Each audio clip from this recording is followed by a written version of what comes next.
Hello, everybody, and welcome back to the Cover 4 podcast. After having to be off last week, Randy Gibson and I kind of busy. It was more Randy than it was me because uh, he was out with Aurora and had an appointment with the mouse. Absolutely out in I would say sunny California. It was mainly sunny. There was a lot of smoke in the air from the fires, though. Yeah, I've known they've had quite a bit of problems with the fires out there. Yeah, it was kind of spooky. One night we were leaving the park late and um, looked over to the east, and the whole mountain was just like a glowing ember. Ooh, that's not But good. they got some rain, so hopefully things are going to settle down. Yeah, they've got the equipment out there with the planes and the helicopters that they can go in and put those things out from the air. Not only the guys on the ground, but helps when you've got C5s that can fly over and they can use the ocean, lakes, and helicopters. They'll even I've seen them online where they've used somebody's pool to uh, Yeah. suck water out, and they may have gotten a hold of them and said, "Yeah, come on ahead, and do it." So, but that's a good thing that they're getting those fires out there in California. And sorry, I contacted you Friday, and you were going through a place called Lost Wages. Yeah, right on the strip downtown by the stadium. I don't know what was going on Friday night at the stadium, but there was something going on. Some Mm-hmm. concert or something, I guess. I'm not sure. Yeah, UNLV wasn't in town. They were playing out of town. So yeah. what it was. Who knows? Yeah, they're at Allegiant. UNLV plays on artificial turf, but the Raiders they have grass that's Hmm. similar to what they have out at Arizona. They uh, have it on a tray and they go uh, have it outside during the week, and then they wheel it in to Allegiant before the ball game. So that's how they do it out there. Well, let's get caught up with high school football. The Tahlequah Tigers, well, they won week two. They won the home opener, beat Sapulpa 24-14, but then Friday night they ran into the kingpin of 4A over at Odom Field in Wagner, and to say the least, it was ugly. Uh, 51-7 Oh, Bulldogs over the Tigers. It was 44-0 at the half, and I know for good purposes, it was probably continuous clock second half. wow. So so We knew it Tahlequah could. 2-1. Yeah, we knew it was going to be a tough one for them, but I kind of thought they might do a little bit better than that. Yeah, Wasn't meant to be. but they are 2-1 and taking advantage of the new rule where you can do just one scrimmage and then play week zero, uh, which was usually the second scrimmage. So the Tigers are off this week before they open the district. They've got to go up to Lanto Field up in Claremore to take on the Zebras next Friday night to start the district.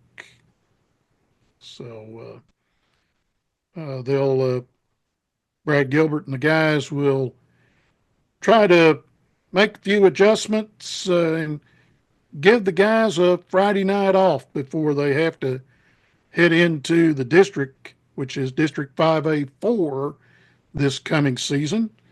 And then the next home game will be October the 4th as the Pryor Tigers come to town. Well, at least hopefully they can kind of recover from the Wagner incident and Mm-hmm.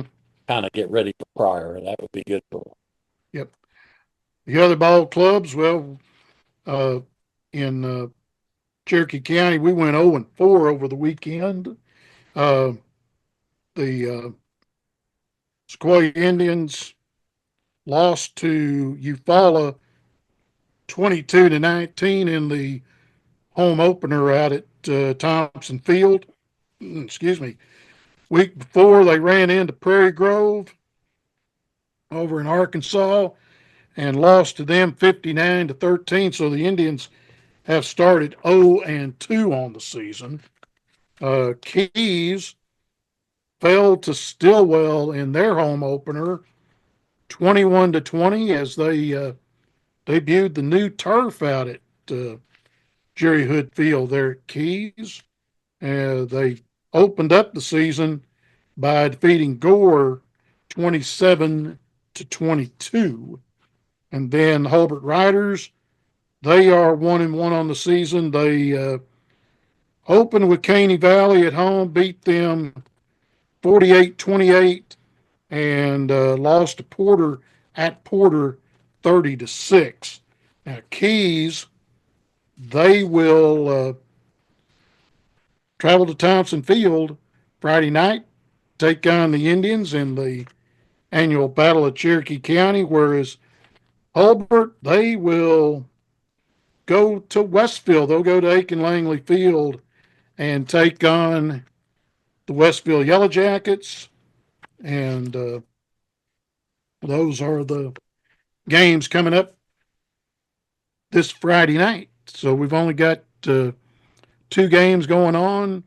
One here right at home as the Indians and the Cougars face each other, and then Riders travel over to almost to the Arkansas border to take on the Yellow Jackets, who are 0-2 on the season, lost to Little Kansas, and also played over in Arkansas and took on the Lincoln Wolves at Wolfpack Stadium. Drive by it on the way to Fayetteville, and real nice facility. In fact, brand new high school over there. I've only been over there about a few years, but real nice football field. They tried to have grass to start with, but ground was not good, and so the Lincoln school system had to put in turf over there at their new football field. So that's how the high schools look. This week, college football. Well, uh, Northeastern, they get on the bus. They travel to Fort Hays. So the Redmen 0-2 on the season. They had the week off last week after having to go to Warrensburg and had to run into the number 2 team in the country in Central Missouri. Got beat 62-14. It was 35-0 at the end of one, and it's one of those things where uh, offense started slow and the Mules started fast. They showed Northeastern why they're ranked number 2 against everybody in the country right now. So hopefully go up to Fort Hays and get one and then come back. They're going to play a game in Broken Arrow next week. Really? They're going to play at Memorial Stadium at Tiger Field and play Missouri Southern up there. So Why give a are they chance doing for it up the there? uh, probably a chance for the uh, people in the Tulsa area to see the Redmen play. They've done that before, where they played a game a number of years ago. We played at Broken Arrow, and there may be something else going on as well. I don't know, but they've decided to play one up there this year, uh, and give, like I say, give the Tulsa people a chance to see a Division II game on a really nice field up there at Memorial Stadium there in Broken Arrow. That's located at 61st and County Line Road. If you have never been there, driven by there, real nice facility, uh, and so a chance to go up play up there. They've got goalposts up there that they can make it not only high school, but they can press them in and make them the college width of 18 feet 6 inches instead of 23.4 for high school. So, but if you go down to Texas, well, they're all 18.6 because they play NCAA rules down there in Texas. Well, your Sooners, they squeaked one out, to say the least, Ooh, against but Houston. they look about as bad as the field does. I watched that game Saturday, and Owen Field looks sick.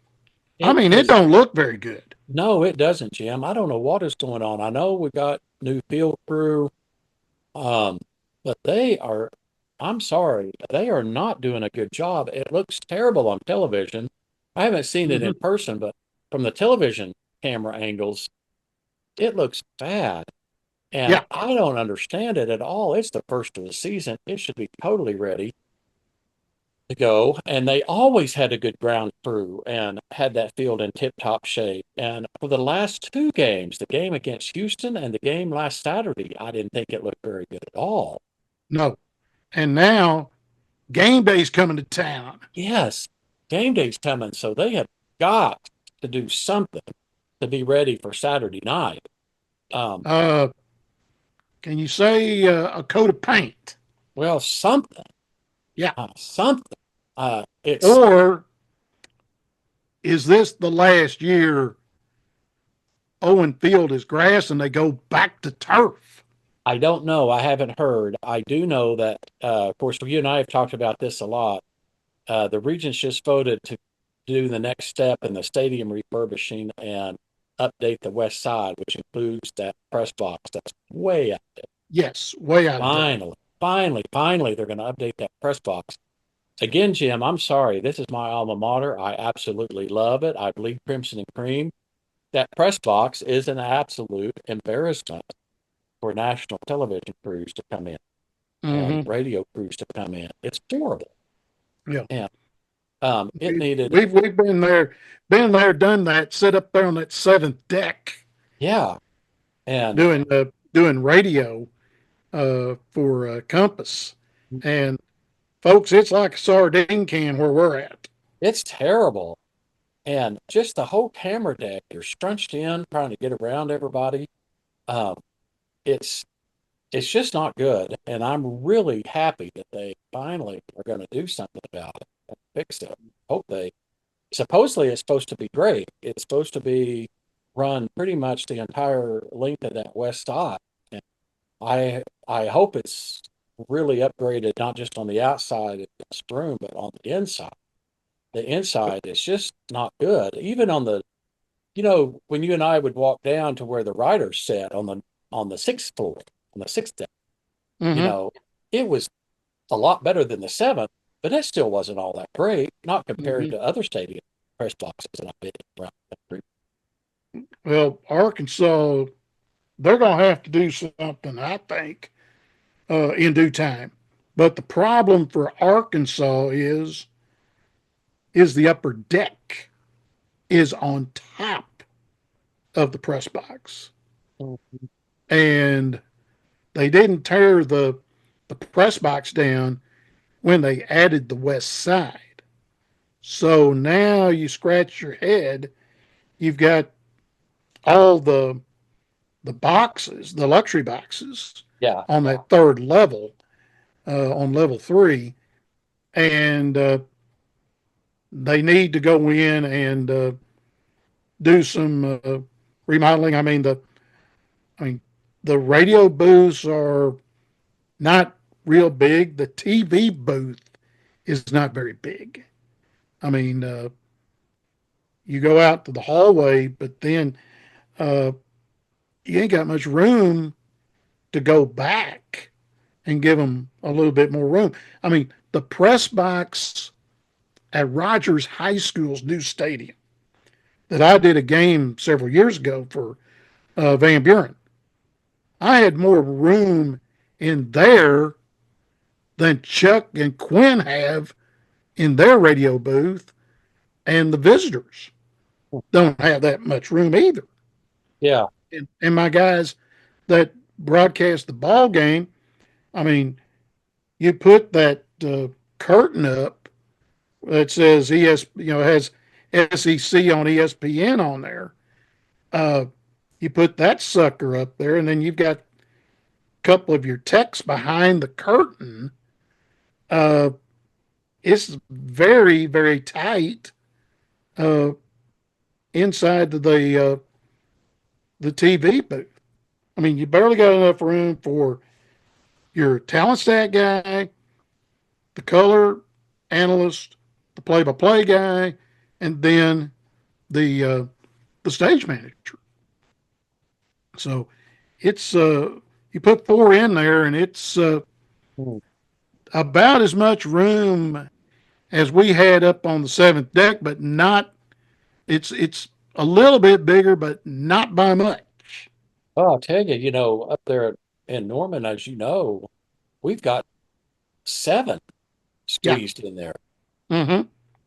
Well, six, I guess. We got Six. six Yes. squeezed in there because we got the uh the play-by-play guy and the color guy and the statistician and the spotter and Then the behind that, you've got the engineer the engineer. and the stage manager. Yeah, So, and he's usually standing right behind the guy doing the play by play. yeah. And you and me are sandwiched uh, between Between the you're right play-by-play and next to the the play by play guy, and I was on the analyst. far Yeah, side next to the color guy. yeah. And it makes it kind of because whenever the if you get a play-by-play guy that likes to look at uh the color guy or the color guy likes to get eye contact with the play-by-play guy, then the statistician and the spotter have to kind of lean back out of the way Yeah. so they can make eye contact, and that's just not much Mhm. room to maneuver in there. Right. Um, Exactly. And I was so up I'm against the I'm wall. happy to see that. But let's talk a little bit about the the last couple of games and then what's coming on Saturday for Oklahoma. Had Yeah. a extremely, extremely tough game against former Big 12 foe Houston. Yeah. Now, And Houston that looked terrible the week the before. week before, Houston did look like they could stop anybody. And Yeah. then to give Oklahoma so much trouble, um, it's it seemed like that game got kind of chippy too. Mm-hmm. Watched Yeah. it. It seemed like there was a lot of kind of mouthing going on between the A lot players. of chirping. Yeah. Yeah, and I don't know if that was Houston, Big 12, if there was still some kind of bad blood between the Big 12 and Oklahoma, if it was just Houston. I'm not really sure. Last week against Tulane, Sooners came out, looked like they were going to do really well, uh, and then kind of let off the gas And then after. Jackson Arnold got intercepted and Mhm. they pick six, and I'm like, oh, watch out, boys. Yeah, it got tight there in the late in the third and early in the fourth, and then Oklahoma kind of pulled it back together, and it wound up being decent. They were favored by 14, won by 15. So, Mm-hmm.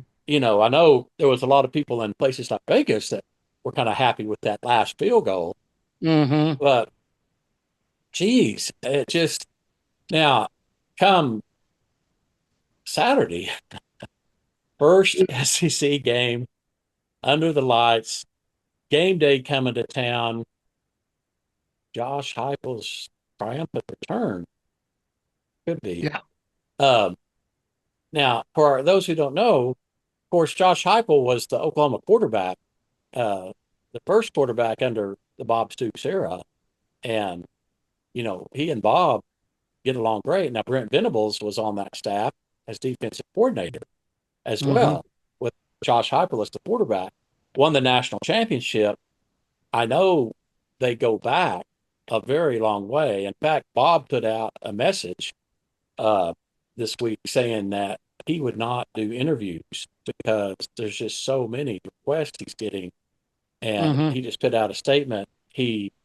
Um, of all of the players that he's had, Josh Heupel would be his MVP because he Right. was the quarterback that started it all. Brent, of course, was on the staff that won. He and Brent are good friends.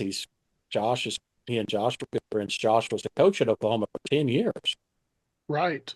Um, He was the OC. he was the OC for those last few years. Right. Um, and then he went on and he's done it. And so Bob Bob said, I wish them both success. I pull for both of them. In the end, it's Boomer Sooner, but still, you know, Uh, I thought he handled that well. But Jim, I think Josh, and I don't blame him.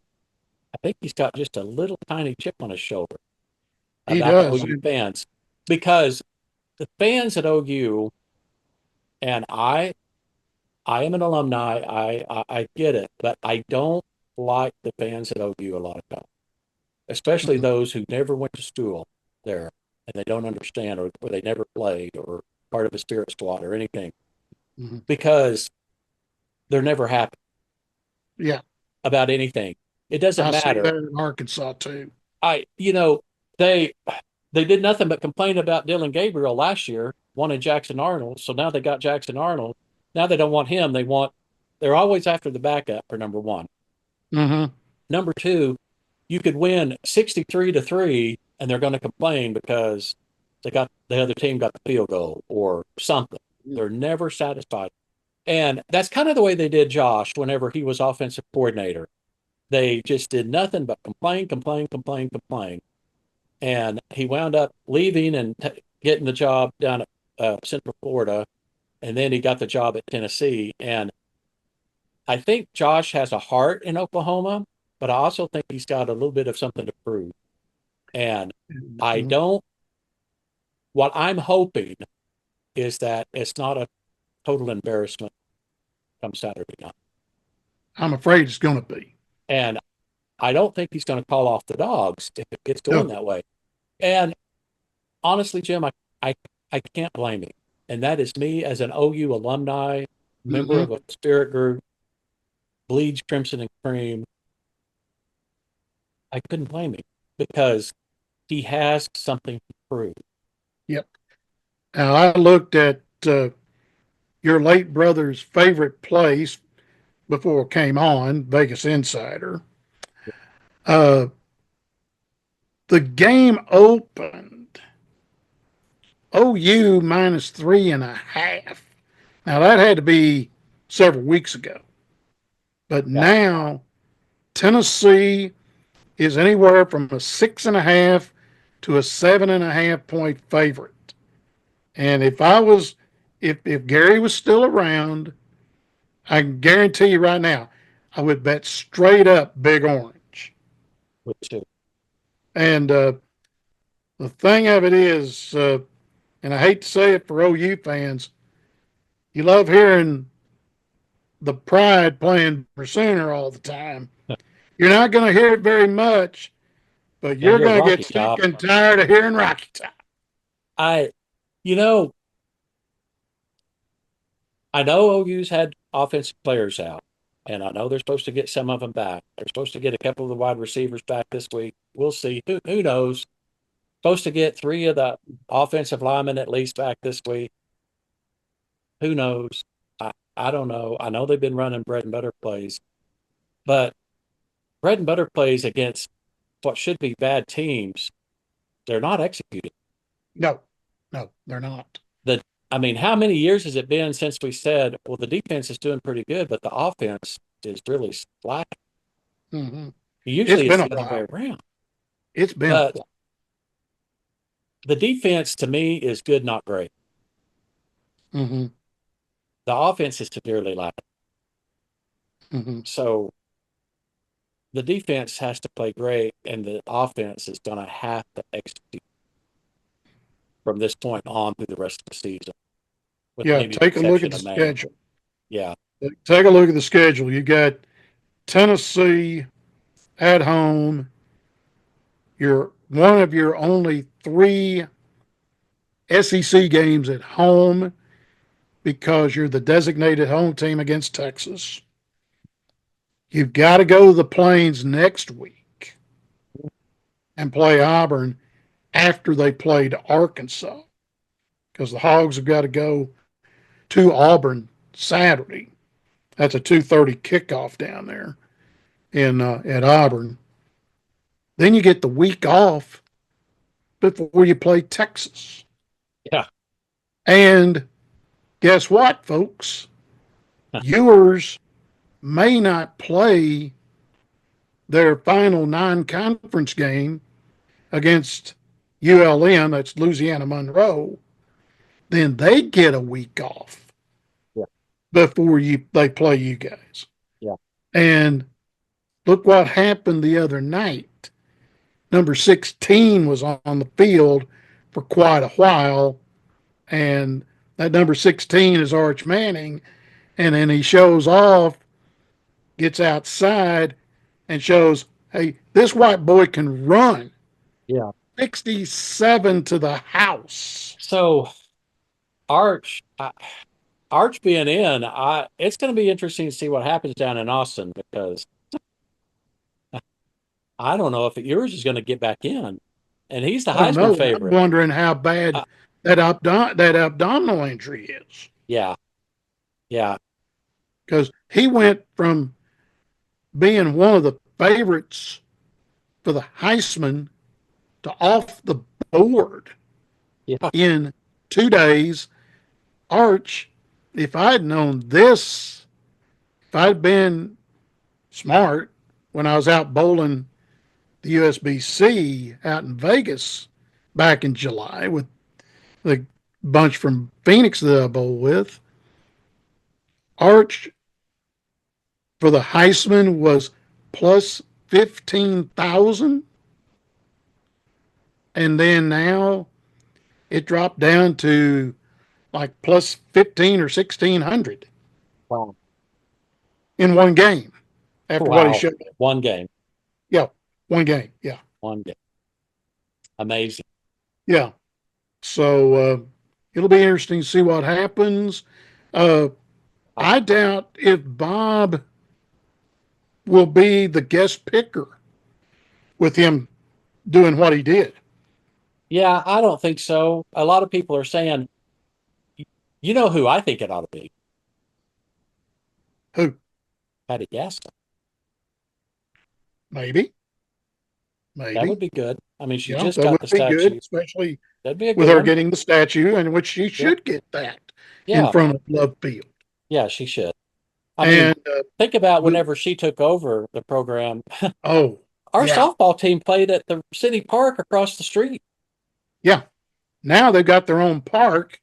Yeah, Now to touch on Patty and the girls momentarily.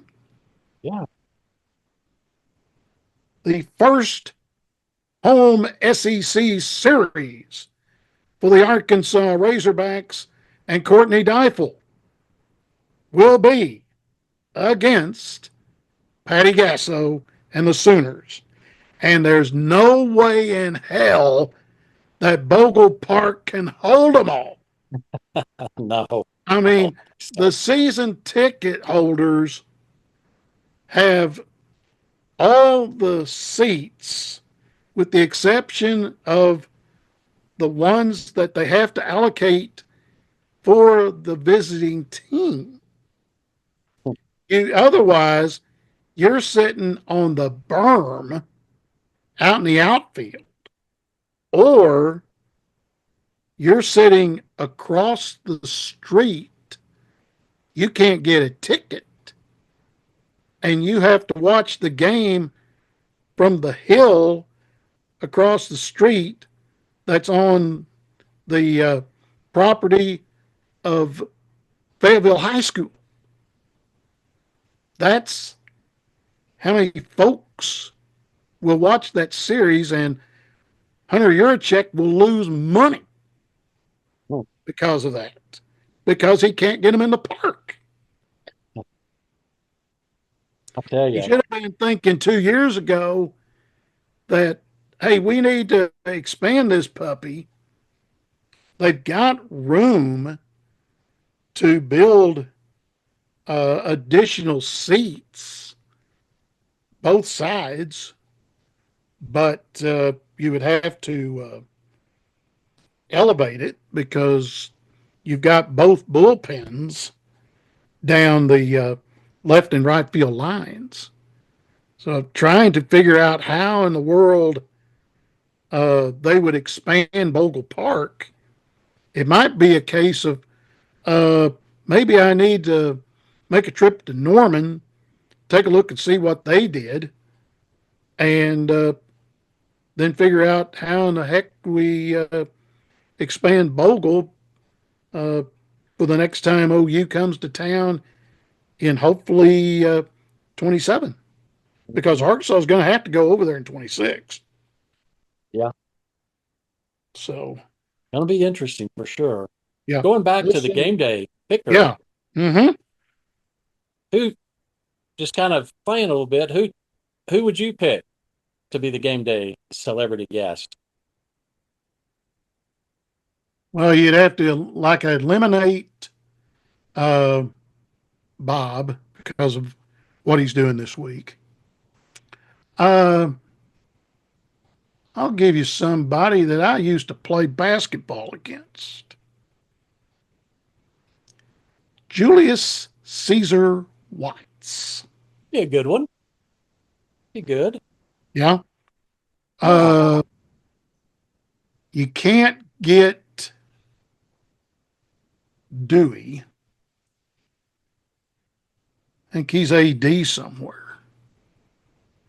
One of the two Selmans that's still alive would be one to think about. Uh,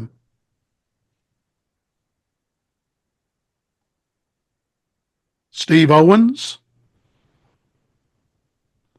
Heisman Trophy winner. Baker is tied up with the Buccaneers, so I we can't get him.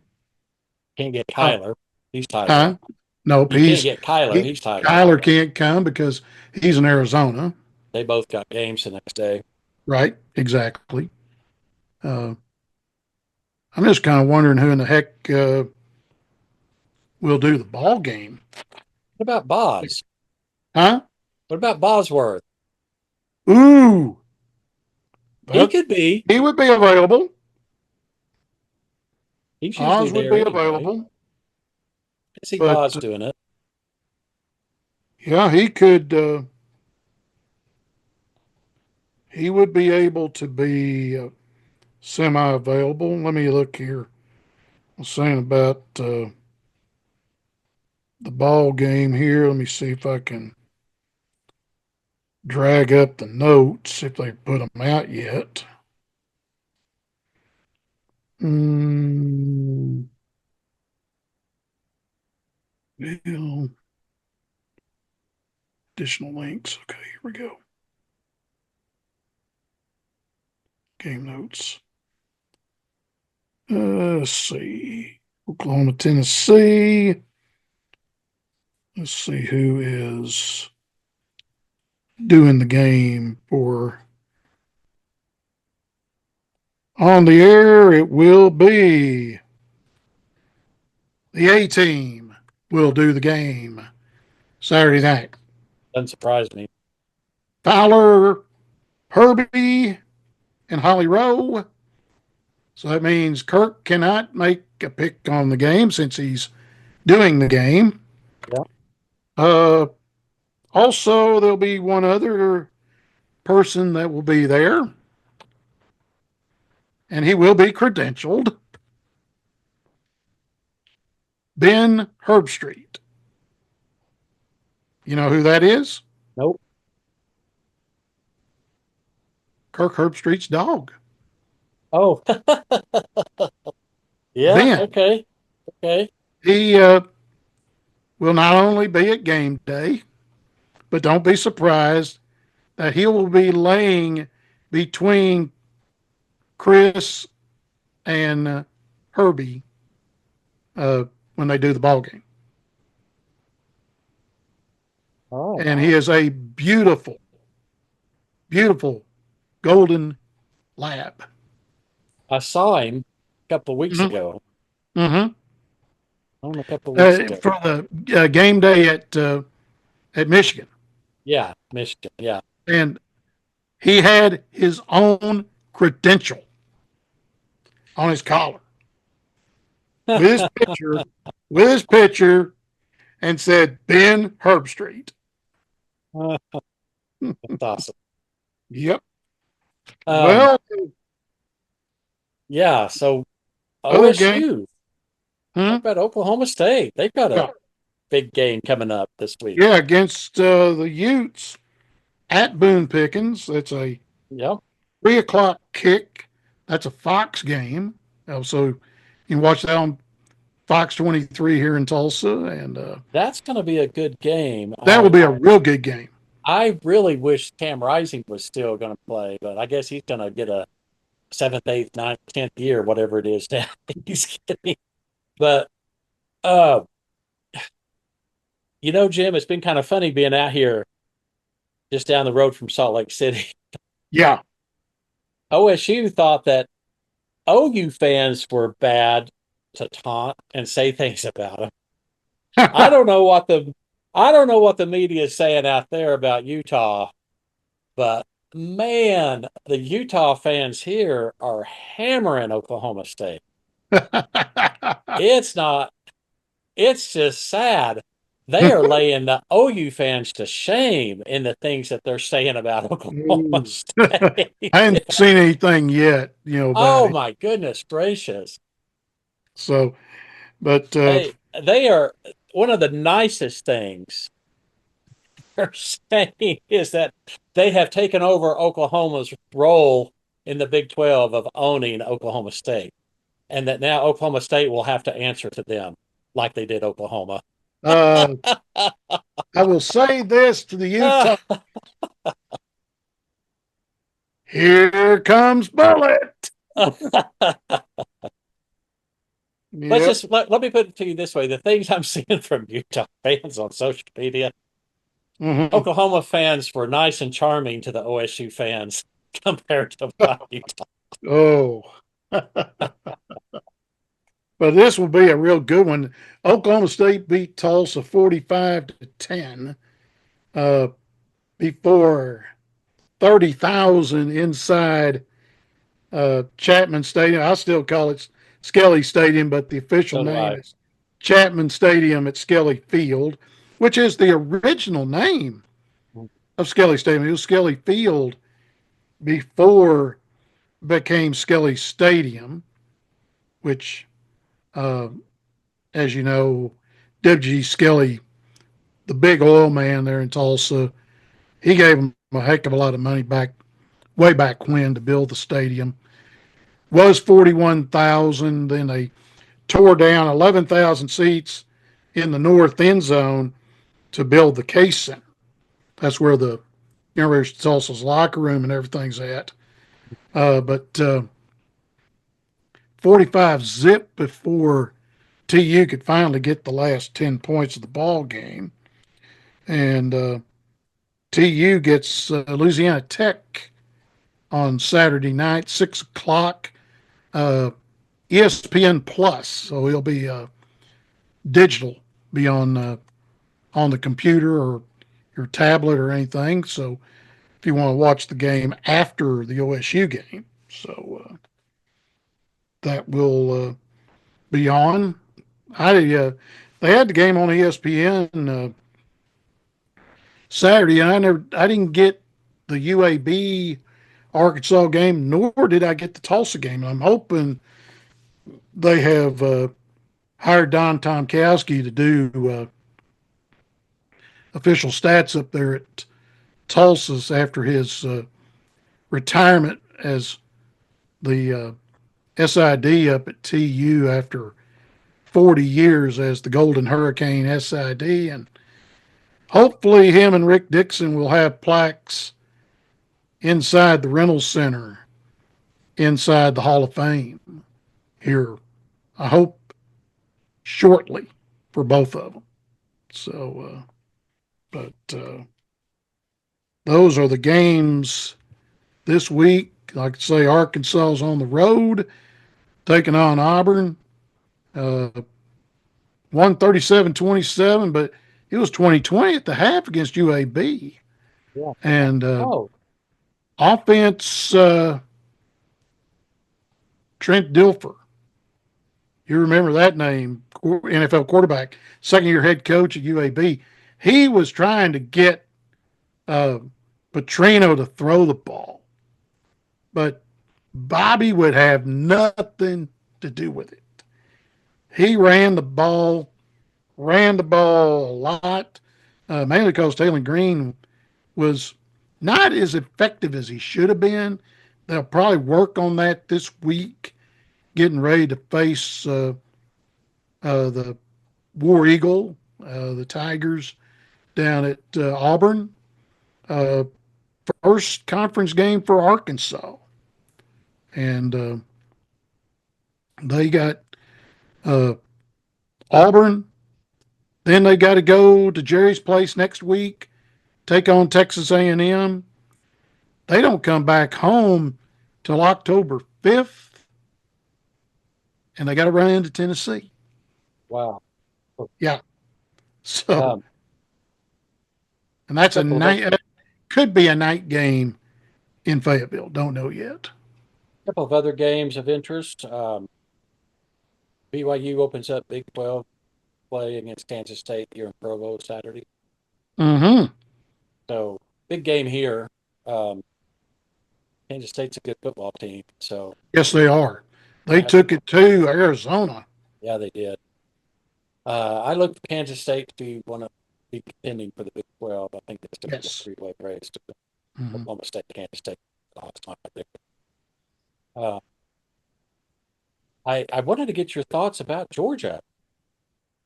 Uh, Is it just that one game a year that you just is a fluke? uh, I don't think so. I think they have got tough ball games coming up. I mean, the dogs have got to go. Let me pull them up right fast. Kentucky, But they for a were minute I talking thought, about it on the uh,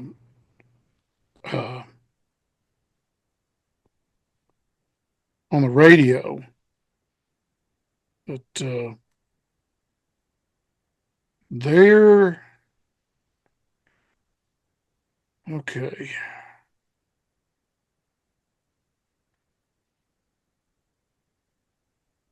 Their schedule. They're off this week. that'll help them. Then they go to Bryant Denny next week. They've Oh, got to go to Bama. After OU, Texas has Georgia at home oh, after jeez, OU. jeez. Then they've got to go to Ole Miss on the 9th. So they've got three of their big games are on the road. Then after they play Ole Miss, they host Tennessee.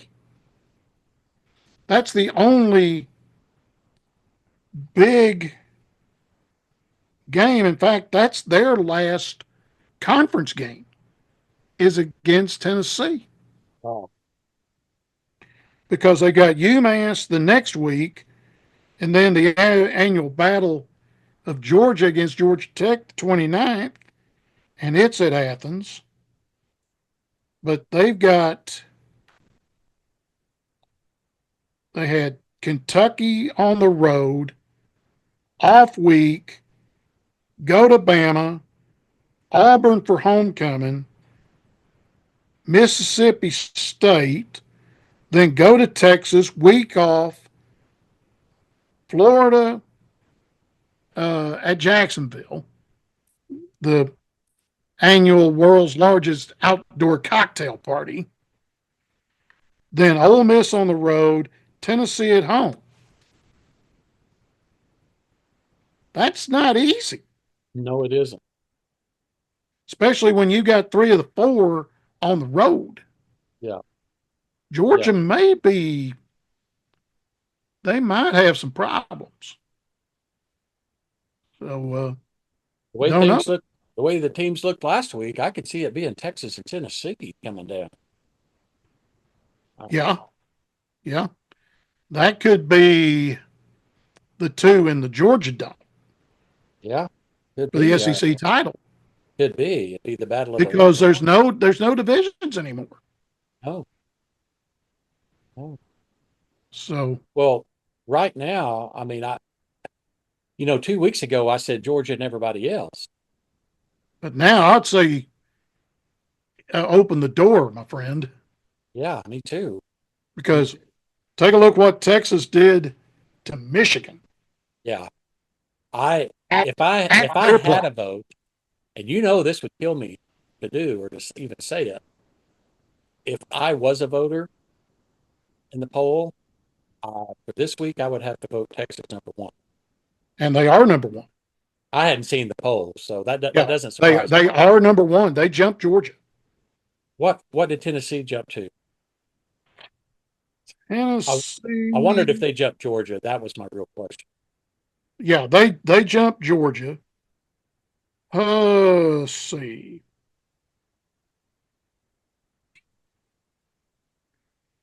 The rankings were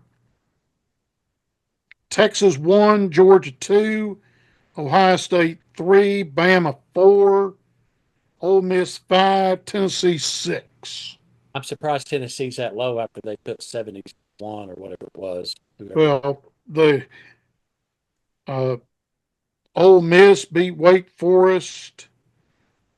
Bama beat Wisconsin. I think that carried a lot of That weight. helped. Yeah. That They was at beat them Wisconsin. at Camp Randall 42-10. So, yeah, That helped. That helped Bama.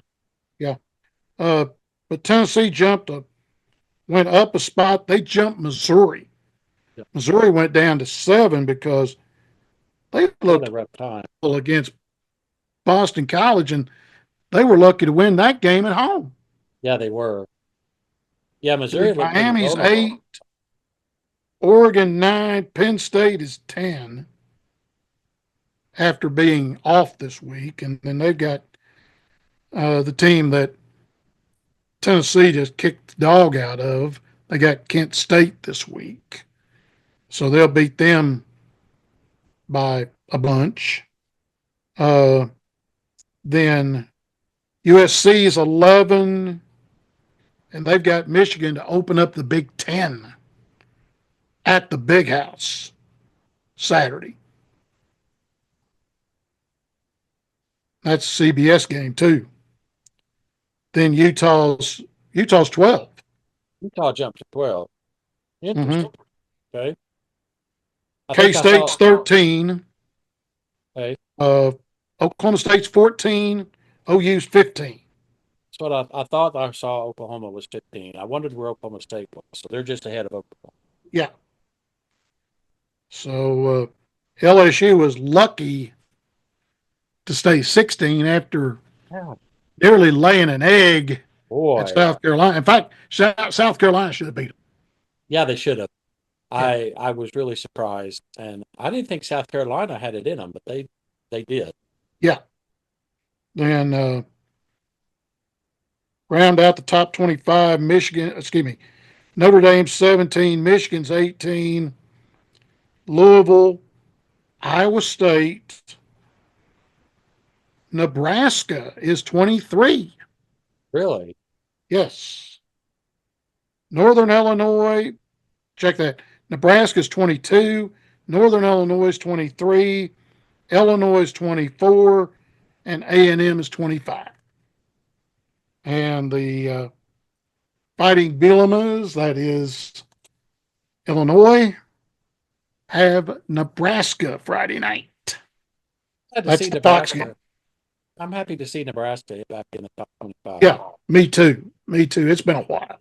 And Matt Rule's doing a good job up there at He Lincoln. is. He is. I told a friend of mine that's a Nebraska graduate whenever he Mm-hmm. was hired, I said, I think he's going to do a really good job. Yeah. Yep. Well, there's one other thing, and unfortunately, sad news. Former Tahlequah High School head football coach and former head coach of the Sherman Bearcats, Kent Lashley. Kent passed away a week ago today in Tulsa after numerous illnesses. One that I know of was he had, when he was coaching down at Sherman, uh, had multiple sclerosis, had it for years. Unfortunately, Kent passed away last Monday in a Tulsa hospital. They're having his funeral at 10:30 this coming Saturday at the South College Church of Christ. That's across the street from Sequoia Elementary. And Kent, member of the NSU Hall of Fame, the Athletic Hall of Fame, member in 2010. 2016 was inducted into the Tiger Hall of Fame, and a one of the 100 Centurions at Northeastern State University uh, during the 100th year celebration of NSU, uh, and was a member of the education department at Northeastern with Dan DeLoach, Lee Quiet, uh, Ken Collins, and several others up there. Lewis White as well. But big loss for not only Tahlequah, but also Northeastern as well. Kent, Huge loss. very, very well respected. Yes. Loved seeing him whenever he was around, and heart goes out to the Lashley family. They've had a tough couple of years. They've lost several members of their family, and Kent unfortunately added to the list. And I had nothing but the utmost respect for Kent. I had a class with him yeah, way back, way many years ago. Uh, he taught a class that I was in, and the one thing, several things I remember about the class, but absolutely loved him as an instructor. He was fantastic. Um, he First day of class, we all went around and introduced ourselves. At the end of the class, he went through and named every one of us by name. mm-hmm. And some of us he knew. I mean, like mom and dad knew him for years, really liked him. But still, there were a lot that he had never met before. He remembered every single person. He had a Mm-hmm. photographic memory. I don't know how many people knew that. Well, he was like Jack Dobbins. Yeah, Dobbins could do at the Letterman's breakfast. He would name off every person that was in that room, and that was in the ballroom at NSU when they had the Letterman's breakfast. And Kent, same way. yeah. What's your thoughts for the ball game? I know you're wanting Crimson and Cream to win, but ooh, I so it's bad going to want be Crimson tough. Cream to win, but honestly, I don't see it. I see an orange victory, and I just hope it will. Uh, are you in there Saturday, or are you staying in Utah? I will be working for Compass, in Oh, the that's press right. box You on are working the Saturday. game Saturday. Yeah, flights into Oklahoma City are outrageous from Yeah, here. yeah. So I am actually flying into Dallas and driving up to Norman. It's Oh, about the okay. same Yeah. driving wise. It's about the same amount of time to drive from Tulsa to Norman as it is from Dallas. Yeah. I've just gone Uh, into Dallas. I'll tell you what you ought to do is you need to take a picture of the Tennessee Pride of the Southland Band's uniform and look at the back. The back of it says Tennessee. How would that look with Tahlequah on it? Made just like the Pride of the Southland, but have Tahlequah on the back of it instead of Tennessee. Be cool. Yeah, it would. I mean, it's a thought for Yeah. when the next time Tahlequah decides to Change have new uniform. uniforms. Yeah. Be But Yeah. They used to have an overlay back whenever I was a freshman. Yeah. They had the overlays that had the orange teeth that looked like mhm, Tennessee, mhm, you know, yeah, but they were plastic. Oh, those things were pop. They were terrible. yeah. Hated those things. I was glad my sophomore year we got new ones. That was whenever they went with that kind of Spanish look back in the early days. Yep.